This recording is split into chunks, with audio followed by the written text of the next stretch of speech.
Hi, Christie. Hi, Jeff. We're recording now. The many hours of conversation you and I have had, we've had probably half of them that haven't been recorded. You know what we should do? We should start a podcast. You think? Let's call it the why and the buy. All right.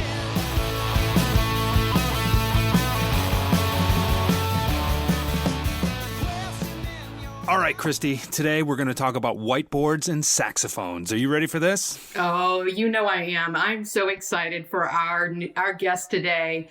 Bronkar Lee started his career as a street musician and drummer. He went to beatboxing and playing the saxophone, and finally was a ringmaster in the Circus in Switzerland. So this guy has been the strongman in the circus. He's been the keynote speaker on some of the biggest stages that you and I have experienced. And I am extremely excited to have him here. Welcome, Bronkar. Hey, thanks for having me. It's great to be here. It's good to see you. And for those of you who aren't watching on video right now, so first you'll see this out on audio, but we will release this on video at some point in the future. But Bronkar has an entire cave full of Post-its and whiteboards behind him with all of his notes. And today, of course, we are continuing our theme on preparation. And as always, we are focused on purpose and your why. And I have had so many conversations with Bronkar recently, and he always comes up with something that surprises me. It's like, oh, well, when I was talking with my shaman about blah, blah, blah, I'm going, well, what? Who does this? So, you know, he just has such an interesting background. I'm really excited to have this conversation today. All right, let's rock it. Yeah. All right, excellent. so let's get into it. What's the deal? I mean, look, we got whiteboards all around the place. We're talking pre-show about how you've got even more whiteboards in storage somewhere. Like, are there red, strings of red yarn connecting dots on these whiteboards? Like, do we need to get forensics involved here, or what's the source of all that? I'm not quite that cray-cray. I mean, that's definitely next level. I'm like probably 2 tiers below that. But it's just, my process is that I'm a very active and intense human being. I have a very busy brain. And so as I'm preparing for, either a keynote or an interview or whatever it is, I'm really I have a very particular method for organizing my thoughts. And one of the key components is to get thoughts out of my head as quickly as possible and to get them out to where I can see them. And so what I do is I record them on audio, and then I then transcribe myself essentially to the wall. And I use giant Post-it notes, dry erase boards, like all kinds of different methods to basically get those thoughts outside of myself. So then I can have another conversation with myself.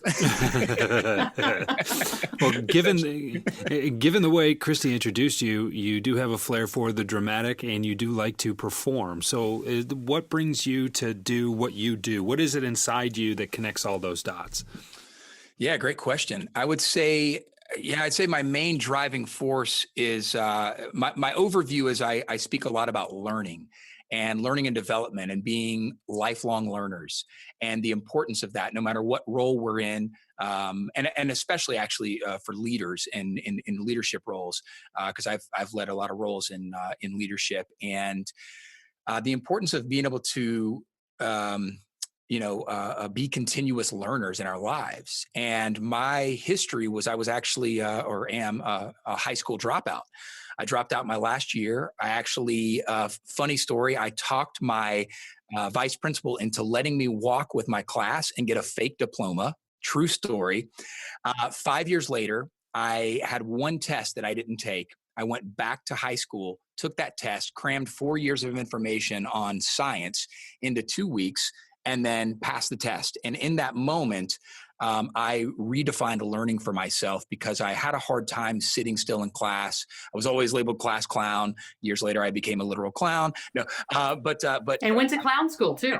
Yeah. I studied circus at San Francisco Circus Center, and under some phenomenal instructors, Master Lu Yi with Chinese acrobatics, Jeff Raz, all kinds of incredible performers out there. But I really, in my life, I had a tough time. I struggled with learning when I was young, and I didn't. When I ask people this question all the time, I say, what comes to mind when you hear the word learning? There's pretty much one of two answers. The first answer is something that happened to me in the past, something that I experienced when I was younger, when I was a kid in a classroom with a teacher standing at the front, forcing facts on me, where then I would memorize those facts and regurgitate them on a, Scantron the next week or the next month. And that was pretty much like, that's a real standard definition that people give. The other one is that learning is limitless. That learning is life. It's a continuous process. And so I like to focus on the latter one. And that's really where my work as a speaker and a thought leader myself has really surfaced, is in that leader mindset, in that learning mindset, and the importance of being lifelong learners and continuous learners. I can't wait to tell my wife that I met Billy Madison. I just can't wait, because this is official. This is the greatest interview this podcast has ever seen. I apologize to every guest we've had before this, but I met Billy Madison today, and his name is Bronkar Lee. This is fantastic. So what was it that caused that shift? Because you, like many people, and I've got a now adult stepson who had some issues with motivation and learning and things like that. He did manage to get through high school, and he's doing great. But there are some things that people just don't, it's not clear to them why they should be doing that. And this is a podcast about purpose and what, and we'll get to planning and the forethought and a lot of the planning and everything. Clearly with your whiteboards and your thought exercises and processes, there's a lot of planning that goes into that. But what was it that made that shift for you? Yeah, great question. Honestly, it was when I changed my environment. I moved to Yellowstone National Park when I was 20 years old, and I lived there for 4 months and worked at the Old Faithful Inn as a housekeeper.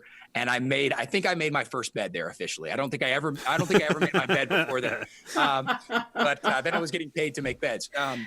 But my buddy Pat Kincaid and I packed up my Jeep Cherokee and drove to Yellowstone, got jobs, lived there for 4 months, and that changed my life. It gave me a new perspective on the world.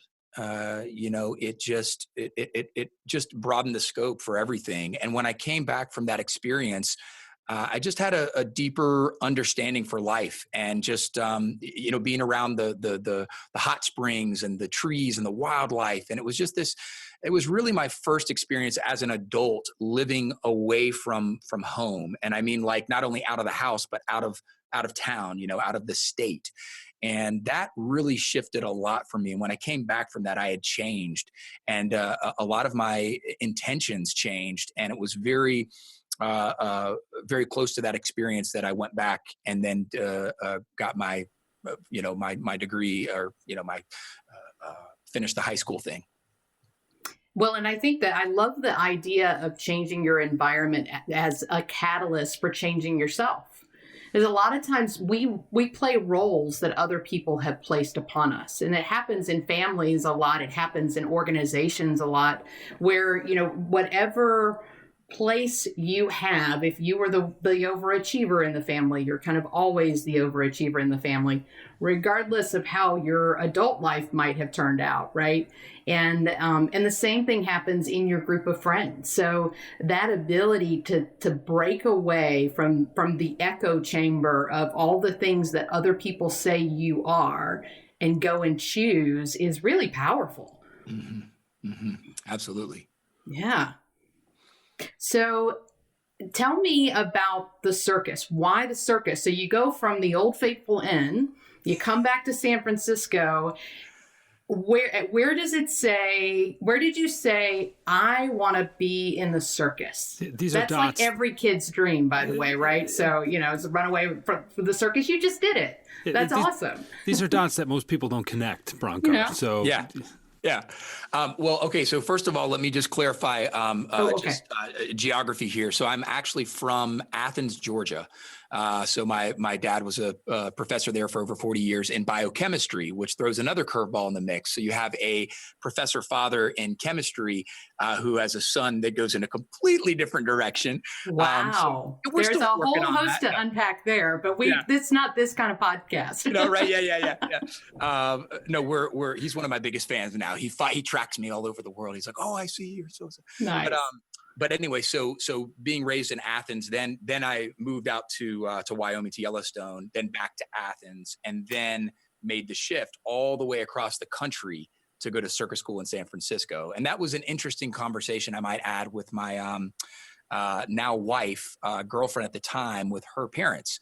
Hey, I'm going to move across the country with my boyfriend, and he's gonna go to clown college, and we got a bright future, I think. But no, we packed up the minivan, camped all the way across the country, and this is back before GPS. We printed out, we got AAA to send us maps of each state, and we had the road maps and had our camping destinations mapped out the whole way. So talk about preparation, that's a pretty critical one.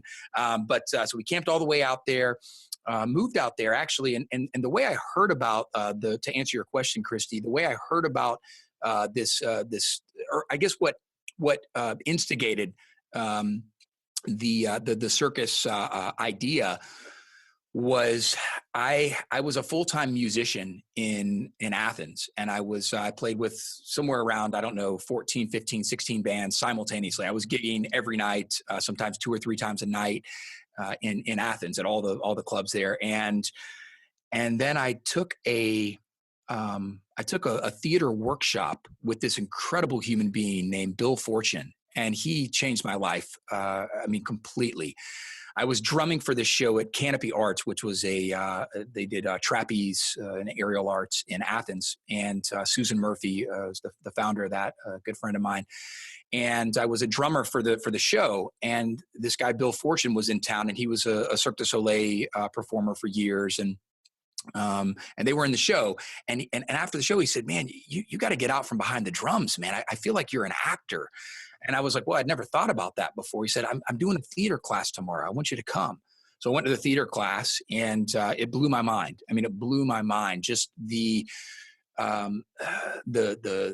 all of the exercises we did it was fascinating. It was really just learning a lot about the self and uncovering different layers, of the onion. And then we had a deep conversation the following day. We went out for lunch, and he said, I think you should pursue this. And he was friends with actually the director, Jeff Raz, in San Francisco, the Circus Center. He made a call and gave an introduction. And then next thing I know, I'm running away to train circus arts. And by the time the year had ended, I actually had a signed contract to be a ringmaster in a circus in Switzerland, which is a whole nother story. I'm going to pause there and see if there's any direction we want to steer me other than circus ringmaster in Switzerland. No, keep going. Okay, no, I think, great. Yep. So great. That was honestly, aside from like fronting a few bands in Athens, that was my first real leadership role, was being the ringmaster of this Swiss circus. And I learned so much about myself in that process again. And one of the biggest moments I had was a question that I asked myself, as often happens to us when we come into new projects or new positions or new roles, job titles, whatnot. Sometimes we get overwhelmed with a multitude of challenges and so much. We're inundated with so much information, so many things to do. And in this new position as a ringmaster, this was something I had no experience with at all. And in this moment, I really adopted what I call the mindset of the serial learner, which is releasing the self-limiting beliefs, giving ourselves permission to jump in, to immerse ourselves into new situations without knowing the outcome necessarily. And so in this moment, I asked myself this question. I said, am I going to be paralyzed by perfection or ignited by possibility? Love it. And so I said, because in this moment, here I am. I'm learning a new language. I'm going to have to speak Schweizerdeutsch, Swiss German, as this ringmaster. I'm going to be learning group choreography, acrobatic moves, dance numbers, solo routines, keeping the cast motivated backstage, keeping everybody focused. I mean, there were a lot of jobs and tasks here for me, and so it's easy to get really paralyzed and overwhelmed in there and just kind of shut down and stop. And so what I really was forced to do was to start to deconstruct things and to take that overview of the situation or the job title and deconstruct that into multiple skills, deconstruct those multiple skills into sub skills, and really start to focus and prioritize inside of those. Because we had essentially 10 weeks of training before the show was going to go up. And here I was going to be on stage in front of 1,000 people. And so I had to really get out of my own way in this process and almost surrender to the moment. And that's really getting out of my own ego way, of course. Sure. And then that's where my methodology started to develop in my own personal learning methodology, which I've written about in my book, Bold Achievement Method, BAM. And so that catalyzed a lot for me, that moment. And after we did 300 shows that year, 51 cities, I came back from that tour and I said, okay, well, I'm going to do something like this with my life. I don't know exactly what it is, but I just, through that totally immersive process, learned so much about working with people, about collaboration, about teamwork, and also uncovering more and more layers of myself and how I learn as an adult. All right, so I'm going to give you a chance to take a breath, and then I'm going to, and then I'm going to, because I want to dig deeper on that. I want to peel back some of those layers, because what you said is analogous to what a lot of salespeople right now that are listening are feeling. It is early in the year. You've gotten through the hangover of the holidays and that rush that comes at the end of the year. People kind of ease into January. There isn't a whole lot of pressure there. What happens, happens. You've got sales meetings that have just wrapped up. There were many times in the last company I worked at, I didn't even know what my number was until the third week of January. And so here we are in February, and now we've got 11 months to hit a 12-month number with maybe a little bit of a head start, and there's so much in front of us. The realization that, that resolution that you made or that goal that you set was either for real or just window dressing. And now you've committed to doing all these things. And now the pressure of a situation comes in. You said you had 10 weeks to learn a show as the ringmaster, coordinate everything.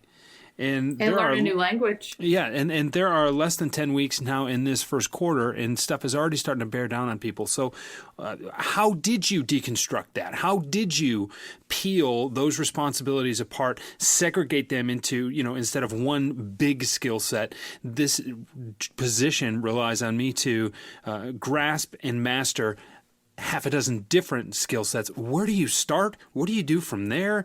I know you wrote the book. We're going to sell you some books today, or sell some books for you today, rather. But I mean, go into a little bit of detail on how you broke that down, and how did you make it less overwhelming for yourself?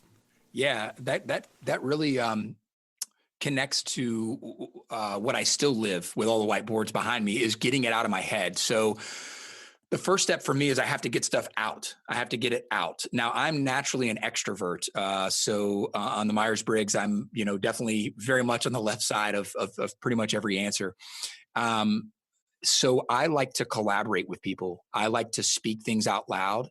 And this is really important for us to know ourselves, know our natural tendencies, because my wife is much more of an introvert, and she's much more on the right side with everything on the Myers-Briggs. And so it's really important to know about ourselves, kind of our natural way of being. And as an extrovert, I need to get out. If I get trapped in my own head and I get trapped in my cave for too long, I go crazy. I have to get out in the real world and do it. And so one of my driving forces is, how can I learn this and master this? And my definition of mastery is to be able to put something on autopilot, or to be able to comfortably present it, or utilize that particular skill as a tool to create deeper connections, add value, and thrive in life. So how can I get out of the practice zone, right? The practice in the chops and the scales and writing and all that, and get it out into the real world as quickly as possible? So a large part of that is to really look at the whole. And, the classic saying, the whole is greater than the sum of its parts. It really is. And you can invert that and say the whole is more overwhelming and more daunting than the sum of its parts, right? And so when we take that whole, we see, okay, what does all of this consist of? Then let's start to compartmentalize things here. Let's start to create little boxes around them or bubbles around them and isolate them a little bit. Then let's isolate it further and say, well, what does this all consist of? If you take all skills are have this kind of red line or relatability, which is essentially, if you take a language, for example, the language is, you hear the end goal, which is the conversation. Well, that conversation is made up of multiple sentences. Those sentences could be deconstructed. They're made up of words. Those words are made up of letters. So we start here at the fundamentals.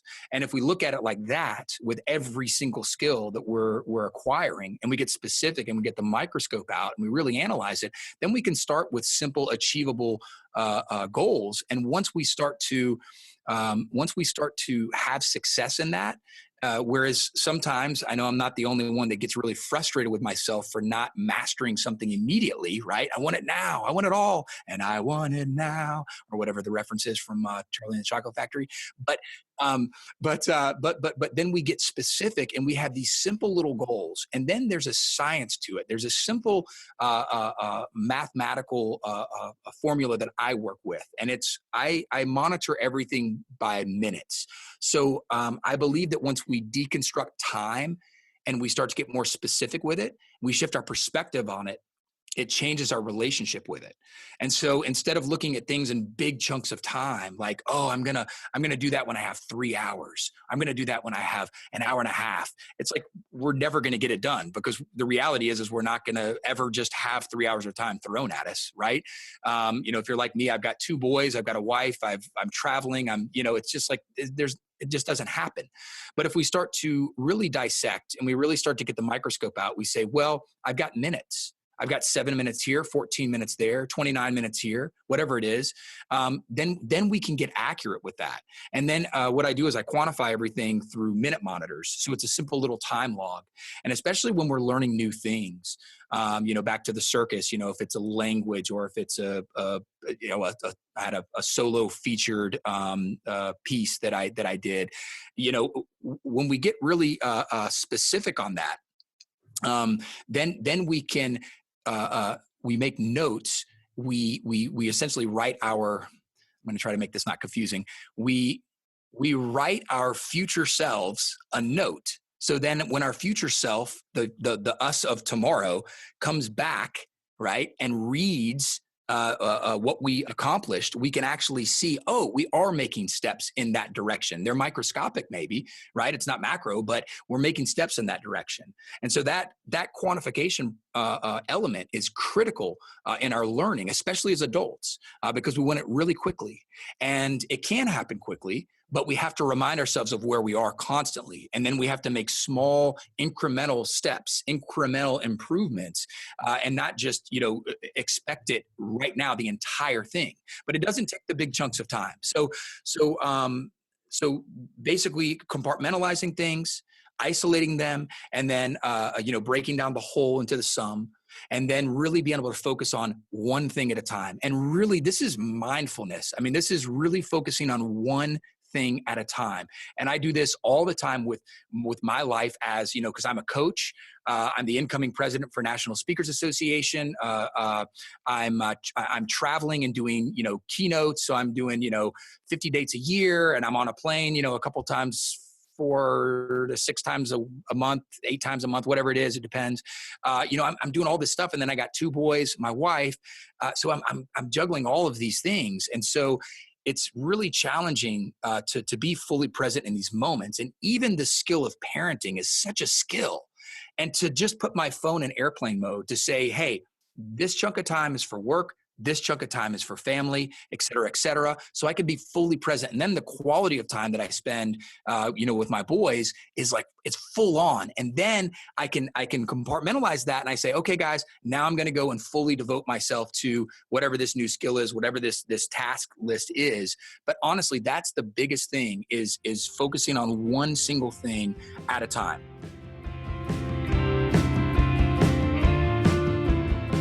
If you like us, tell us. Send us a message at The Why and the Buy on Twitter, or leave us a 5-star review on iTunes or wherever you got this podcast. Jeff and I are beyond excited that you choose to spend your time with us each week. We'd love to hear from you.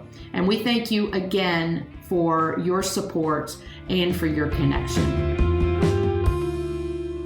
No step is too small if it's headed in the right direction. And that's something I've been trying to really impress upon myself and a lot of the people that I've been talking to. And you're right. For me, I always told myself that I was unable to sit still long enough to read a book, right? So I'd listen to I got through a lot of books, but I'd listen to them on audible.com in the car. Podcasts have been really good for that. And then I was in an airport not too long ago, and I said, you know what? There's just too many books that I actually want to read, and now I have this thing called an iPad. Why don't I just download a book? And if I can only read for 3 minutes right now, cool. I'll have this thing in my bag later, and then I'll pick it up again. And I've read probably 2 books already. Just in the last 6 weeks, including over the holidays where I didn't read a whole lot to begin with. And I'm still listening to them on Audible, and I'm still doing all this other stuff. And, what I'm finding is the stuff that I really want to do that I said, I don't have time for. Well, now there it is. And if it's on my iPad, it's on my phone too. And I always have my phone on me, right? So why am I watching these reruns again? Why am I, there's always, if we look and really dissect and deconstruct, like you're mentioning here, where can we just grab a couple of minutes here, a couple of minutes there? You got a short attention span? Fine. Your attention span is 2 minutes. I know people whose attention span is 2 hours. Well, good for them. That's fine. Mine's closer to 2 minutes, right? So where can I best apply these 2 minutes right now? Writing and blogging and content creation and all that stuff, 200 words a day is not a whole lot. 200 words a day will get you 1,000 words a week if you're not working weekends. That's 50,000 words in a year. That's a book. Yeah, that's true. And, what happens is good luck getting yourself to stop after 200 words after that first week, because the thought process gets going, and then all of a sudden you're writing, and then you can't stop because that thought went a little bit further. So now you're closer to 250. And if you did 250 yesterday, you could do 250 tomorrow. And then now you're thinking, hey, that was a really inspiring 250 words I wrote today before my first appointment. So now what am I going to write about tomorrow? And now the process, the snowball starts rolling downhill. And all it took was those initial 2 minutes, those initial 200 words. And Bronkar, I don't know if this is kind of something you've noticed, or if you're really, really good about stopping at a certain point, because, maybe the way your brain works is that 7 minutes over here was already, dedicated to something else. But, I think it's really interesting, the stories that we tell ourselves about what we can't do because we just don't have a big chunk of time, because we feel that the expectation is such that we have to tackle the entire project. You miss the forest for the trees sometimes.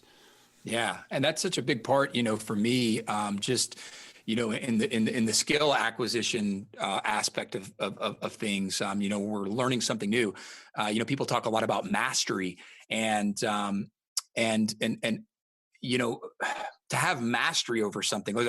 As in the musical world, I play a dozen instruments, and to have mastery over an instrument in its totality, right? It's in its entirety. That's a lifetime. That's the Malcolm Gladwell 10,000 hours to mastery, right? But if you want to achieve that, and you're incredibly disciplined, you do, say you're taking on a new skill, and you say, all right, well, I'm going to be really disciplined. I'm going to do an hour a day, 5 days a week, 20 hours a month, 240 hours a year. I could have this skill mastered in 42 years. It's like, yeah, we're not right. Okay. So that's one definition of mastery. Now, the other one is to get, I look at every skill that we acquire in our lives as a tool that we can use potentially to create those deeper connections, right? To add value to other people, to thrive in our lives, right? To do that thing. And so if we look at a skill and we say, well, what's the practical application of this skill? What am I really going to use this skill for? And then we can deconstruct that and get tactical about it. And we can say, well, this, I don't need to practice, with saxophone analogy, I don't need to practice sight reading and sheet music. And, if I'm not going to play with a big band, or if I'm not going to be a session guy in Hollywood, right? If my intention is to get on stage and jam with a rock band, then I need to do this, and this, and that's it. That's all I need to master, right? That's it. And so I can forget about all that. And so it's kind of like, taking out the trash with all this unnecessary information that we really don't need. And another thing to just speak to on what you were saying is, I believe that jumpstart moment is critical. And I always say, start simple, but simply start. And when we just simply start, then oftentimes that creates an avalanche, right? That creates a plethora. Then it starts flowing. But we got to show up to do that. For example, with exercise. We're at the top of the year. A lot of people have intentions for getting healthy or getting fit. And actually, I have an interesting background. As when I was in my less preferred years, I'll call them, the suboptimal times of my life. I was actually 275 pounds, and I'm like 175 now. I'm barely 5'10", so it's pretty hefty 275. And I lost that weight, and then actually became a certified professional personal trainer through AFAA, and used to teach kickboxing and spinning and all that stuff. And of course you did. Yeah. But in that process, my goals were different then, because then I did the circus thing, and I was doing crazy things in the circus, but my goals were very different then than they are now. As a 38-year-old male now with 2 boys and a wife, my goals are very different. My exercise goals are very different. And so often we set these tenacious goals, we set these outrageous goals for ourselves. And really it's about, starting simple, but simply starting. Right now, my intention is I want to be healthy. I want to be flexible enough, strong enough, stable enough to where when my boys want to hike a mountain, I can hike a mountain. When we want to go skiing, we can go skiing. I don't want to be limited, right, by my mechanical body. And so my goal is that all I tell myself is that every single day, I'm going to do 7 minutes of exercise. That's it, 7 minutes. And I can do that no matter what. I mean, I can do that. I'm hanging out with Elijah, and we're in the backyard, and he's, jamming on his bike or whatever. Boom, right there. I got push-ups. I actually have a specific, it's 6 minutes and 20 seconds, a workout. And I can do, it's 3 sets where I can do push-ups, I do sit-ups, I do dips, I do squats, I do leg raises. I work my entire body, and it's just enough for the basics. I'm not going to be a bodybuilder. I'm not going to go compete, but it's enough for my needs right now. It doesn't take that much time, but that's 7 minutes a day, every day, and it becomes a lifestyle. And that's so critical. When it's integrated into the life, we become that. Then it's not just knowledge or information. We've actually become that. It's wisdom, and it's a way of being. It's not only memorizing, it's internalizing it. Well, and it's also that intentionality. So I think one of the things, Bronkar, that I've admired about you, getting to know you over these last few months, is that you approach everything you do with this really intense curiosity and unfailing intentionality, right? So that ability to identify exactly what it is you want to accomplish, and eliminating all the extra stuff or noise that's out there, right? That's huge. I think that's the crux of the lesson here, is that, goals and plans are so important, and you have to have the right mindset to go and create the space to be successful. And then you have to get fiercely intentional about how you spend your time and what you focus that time on, making sure that it's not this productive procrastination, which a lot of us find ourselves falling into that trap of, I'm going to clean up my database, because that's going to get me more sales, right? I need to input more stuff in my CRM. That's going to get me more sales. That kind of stuff it's not it's not the step to the end result. And so what's interesting about, and we are only scratching the surface, I can assure you, in this whole conversation with Bronkar about his process. But I'd like for you, Bronkar, maybe to tell us a little bit more about the keynotes, the things that you lead with in your keynote addresses for some of the leadership organizations that you work with, because you have been on the entertainment side. You've done 1,000 Disney cruises or something like that as an entertainer. Is that right? Is that the number? Yeah. About 1,000 shows with Disney. Yeah. And you've got a couple of pretty popular YouTube videos as well, I think. But in addition to the entertainment side of what you do, you've got a pretty fascinating way of connecting entertainment to leadership lessons.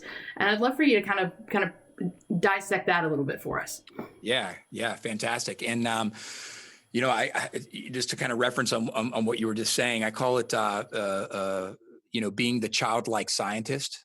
And that's when we immerse ourselves into these projects, and we don't just go in blindly saying, I'm going to do this, when we go in with a process. So we have that passion, we have that awe, that curiosity that a child has.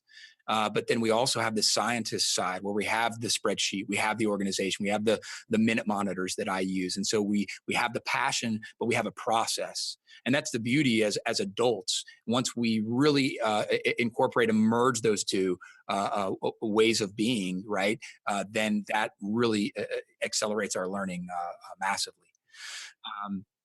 So yeah, in my keynotes, I basically talk about my process from my book, Bold Achievement Method.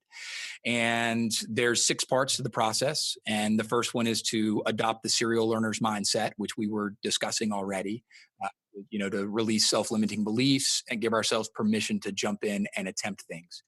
The second one is to become the childlike scientist, which is merging that process and that passion together. And to get a little more mathematical about it, a little more scientific about it, because that is a really important part for sure to hone us. It's like when people say, think outside of the box. I'm like, no. I need a box. Give me a box and I will be creative.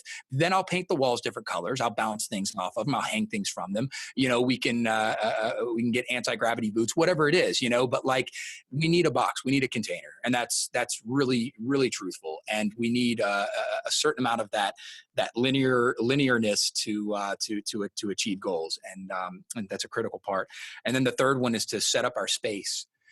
To really create an environment. And this kind of references back to what we were discussing earlier, which is how do we do those 2 minutes or those 7 minutes or whatever, and having an environment where we can go, especially as leaders and especially as people that are in these positions, of being masters.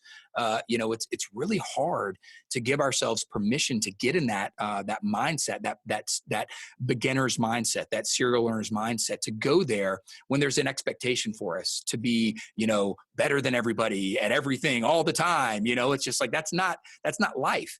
And what happens then is we get into the fixed mindset, which, one of my favorite books is Carol Dweck's work, Mindset. And it's essentially saying you're either in the fixed mindset or the growth mindset. And she, observes a lot of different people in leadership roles, from, coaches to CEOs, all types of people.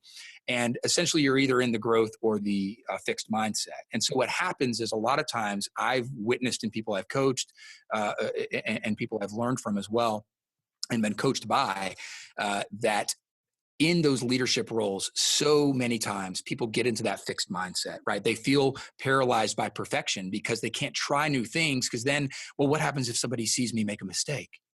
Oh, well, then they're going to think I'm human, And so, but right, we're afraid of that. And when in fact we make that human error, right? Then suddenly we're a little bit vulnerable with people. They see it, and actually it creates a deeper bond with people. And they're like, oh, thank goodness he's human. Thank goodness he makes mistakes too. Oh my God. So I think that's a critical part. And one of the biggest ways that we can get out of our own way is to create a safe environment. I call it engineering an extraordinary environment. And when we can engineer this environment, we can create that perfect storm. And not to go off on too many tangents, but to go off on a slight one, we have to be observant of cycles. Cycles are such a critical part, whether that's life cycles, political cycles, seasonal cycles, daily cycles with sleeping and productivity. There's all kinds of cycles that are happening around us all the time. So in order to engineer that extraordinary environment, we have to have a space that really allows us to get into that mindset, creating that perfect storm so that we can write, so that we can be productive, so that we can fill in the blank, right? There's a lot of things that go into setting up this space, to engineering this environment. Lighting is one. In my space, I have 3 different kinds of lighting. I have very bright fluorescent lights that are designed for filming. I've got one on me right now, but that's like my kind of really masculine, high energy, get it done kind of lighting. I'm like, I'm going to knock it out. I'm going to do the spreadsheet. I'm going to do it now. You know what I'm saying? Then I've got a little more of the feminine lighting, the artistic lighting, the expansive lighting. And that's, I have, as you can see in the background, if you're watching this on video, I have like quote unquote Christmas lights up all over the and then I have little crystal lamps, these Himalayan salt lamps. We have a couple of those. Yeah, they're awesome. Yeah. Yeah. So, and that's like the soft lighting. And then the third one is just no lights at all, just only natural light from the outside or complete dark. But the lighting has a huge impact on our mood and affects our mood largely. Also the types of sound. What are we hearing? What are we listening to? Is there a air conditioning running, right? Is there a leaf blower outside? Is there a baby crying? We've got a 10-week-old. So oftentimes there is a baby crying. Yeah. That changes your state massively. When there's a baby screaming at your face, your heart rate goes up. It just does. I mean, it's just like, you know what I mean? I don't think he screams. I haven't heard him cry once. Oh my goodness. Let me just take this microphone upstairs right now. Okay. But the sound, I always say music is the atmospheric navigator for our lives. It's like, what type of music are we listening to? What types of sounds are we surrounding ourselves with? And for me, I have different tracks, different styles of music that I listen to depending on what mode, what shape, what style I'm in, right? If I'm like in the get her done style with the fluorescent lights, I might have rock music playing. I might have, up tempo house music or bossa nova, something like that. Whereas if I'm kind of more in the pocket and being creative, I may have some down tempo hip hop, or some more droning music, or some sounds of oceans and waves or rainforests. All of these things affect us so much. So really being aware of what our lighting is, what our sound is, and then also our cycles of eating, what types of food do what to us. I happen to be a major drug user of the caffeine. So I love black tea. I love coffee. And then I also like to mellow out at night with a glass of red wine. But these things affect us, and the cycles, the patterns of that caffeine, that buzz is going to last, 2 or 3 or 4 hours. Our food, what types of food are we eating? That's going to, you either got the espresso high or you got the burrito coma, so, big fan of both. Right. Yeah. Or both. Hey, but these things affect us so much. And these are all critical components to bring in, right? To just be aware of, just to have that awareness of. So that's a bit of a tangent on the space, but having that environment is really critical. And this is a big one too. There's one guy that I'm working with now, and I coach him, and he's really wanting to play more guitar. And it's not a huge priority for him. He's a very successful salesman. He's got a family, 3 kids, 2 girls and a boy, a wife. He's doing great. He has mentorship. He does all kinds of stuff, but he really wants to play guitar, but he doesn't have much time. And so our goal is, hey, have that guitar set up in a very specific space. It can be in your bathroom if you want. It can be if you have a man cave or a woman cave, it's in the cave. It can be in the closet. It can be wherever it is. Just have it set up. And then the only goal we have is for him to go and to tune that guitar every day. So once he sits down, he just tunes the guitar, and inevitably he's going to play a couple of chords after that, right? Yeah. But that's just to make sure it's in tune, right? Just right. all. Yeah. Exactly. Yeah. That's like, it's like, you wash your car, maybe you spend a little time on a Saturday afternoon waxing it a little bit, it's your baby. You're not going to go drive it. You're going to drive it. Yeah. It's like, I just got to make sure everything's clean. All the wax kind of blows off it. Just going to make sure everything's okay. Even if it's just the inside, right? Like you spend some time with something, you want to spend more time with it. It's amazing how that's contagious. Absolutely. Well, and you take that expectation of accomplishing something in that time period, right? So you're not trying to learn a song or put any kind of expectation on it beyond I'm interacting with this particular instrument and I'm caring for it. Mm-hmm. Yeah. Everything else is gravy. Yeah. And then when you have more time, you have a clear vision of what your why is, right? What's your why for that? What's the end goal? Which can then take you in thousands of different directions with guitar. If you want to be able to sit around and play Kumbaya and around the campfire and sing songs with people, well, then you need to learn about 4 chords and print out some lyrics, and there you go.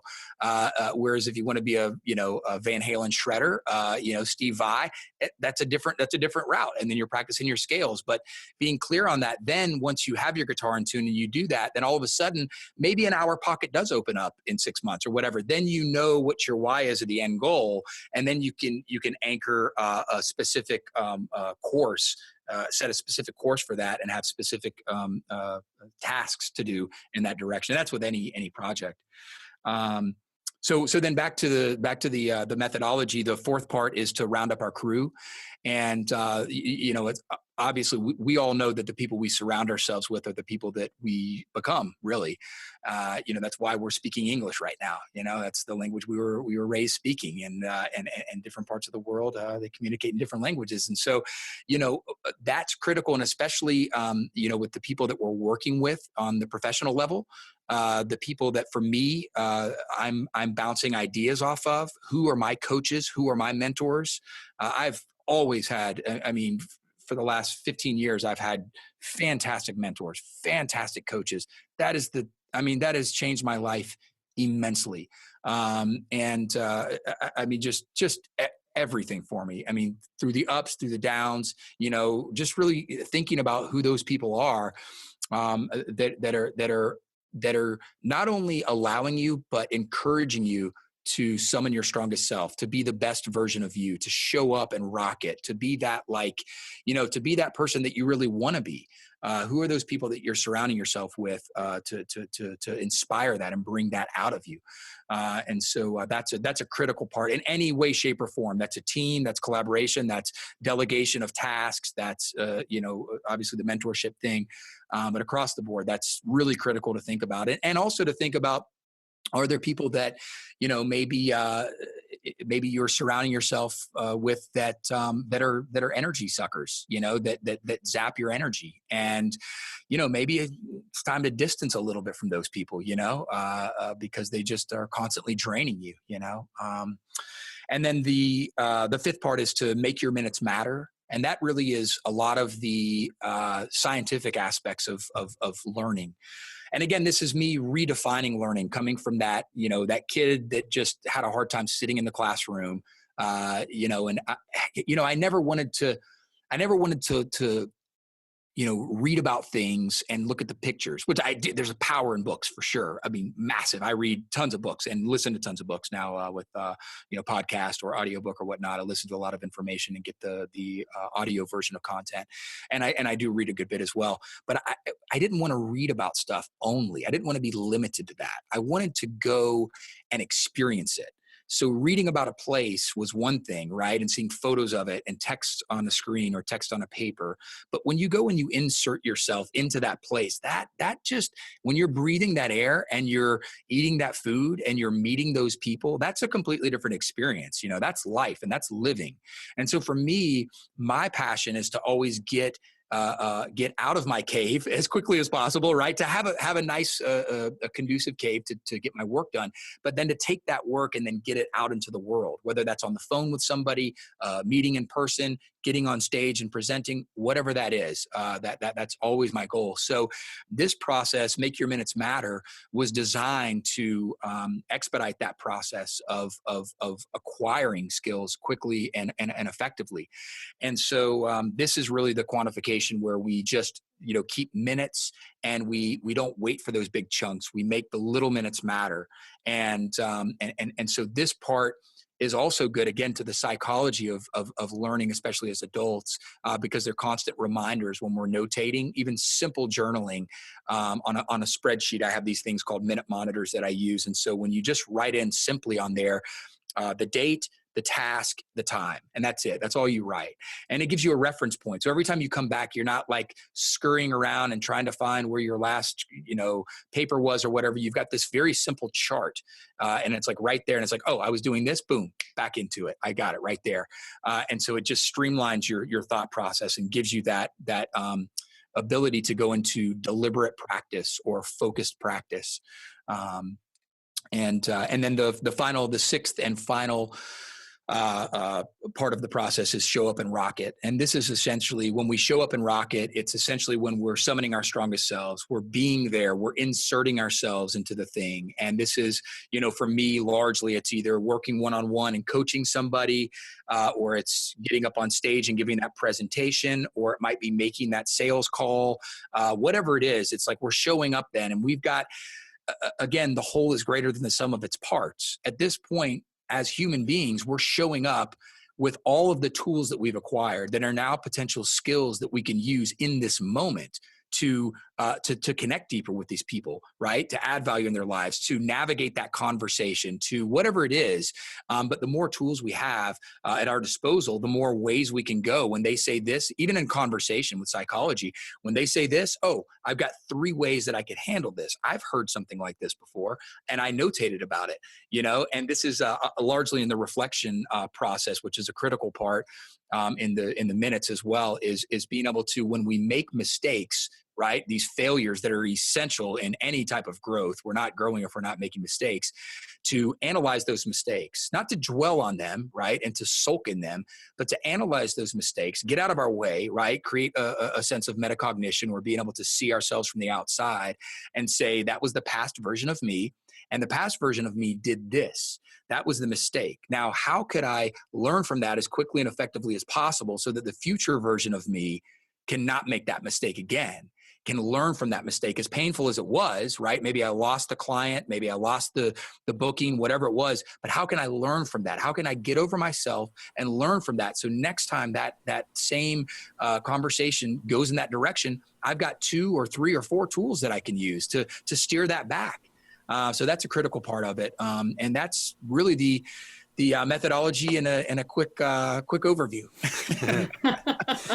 Where can I love people... it. So the book is called BAM, Bold Achievement Method, and we'll actually have that in the show notes for sure. So Bronkar, we ask all of our guests on the show, what is your why? Yeah, what is my why? I would say largely in the learning aspect of things, it was because I had such a tough time as a young adult, you know, with my learning process. I kind of, you know, that's been a real catalyst for me to help other people, almost like learn how to learn, you know, or relearn how to learn, especially as adults, but yeah, to really write their own story, their own style of learning. That's a passion for me, so that, you know, through that process of not being successful in that particular arena, I've learned from that, and now have rewritten that with the intention to serve others and support others so that they can learn essentially from my mistakes. I love it. Wow. I love it. Wow. So much here. So much here. I want you, if you're listening right now, I want you to go. And I want you to go to Amazon, and I want you to follow the link in the show notes, and I want you to buy a copy of this book. I'm gonna. I'm very, very intrigued by what Bronkar had to say here today, and I think 6 steps is something that it's a process that we can all follow. And I think, you know, Bronkar, like what you said earlier, I mean, taking this big task and then chunking it down into 6 different, you know, in your case it's 6, maybe for some other people it's 4 or 5, but into bite-sized tasks and really approaching it that way. And you hit it from so many different directions. I really appreciate you for doing that. So. Absolutely. If you're listening right now, go buy it. While you're on your computer clicking around, go to the Why and the Buy website, subscribe for the newsletter, and also join our book club because we do that once a month. In February, we are going through Jocko Willink's Extreme Ownership. Cannot wait to dig into that one, and we're going to have details about the call and the live podcast that you can participate in as part of our book club. Really cool interactive experience. Leave us a review, give us a rating somewhere, wherever you listen to these podcasts. Read the ratings while you're there and leave a better one. And you know, I just want you to engage with us because we want to engage with you. It's a big part of how, and really the reason that Christie and I do this podcast. And as a brief reminder, this episode is brought to you by the Gittimer Learning Academy. There's more about that at the end of this show. But Christie, is there anything we haven't covered today? Well, Bronkar, how do people get in touch with you? So I have my website is bronkar.com. It's BRONKAR. If you want a song, it's BRONKAR. Gives you a little melody.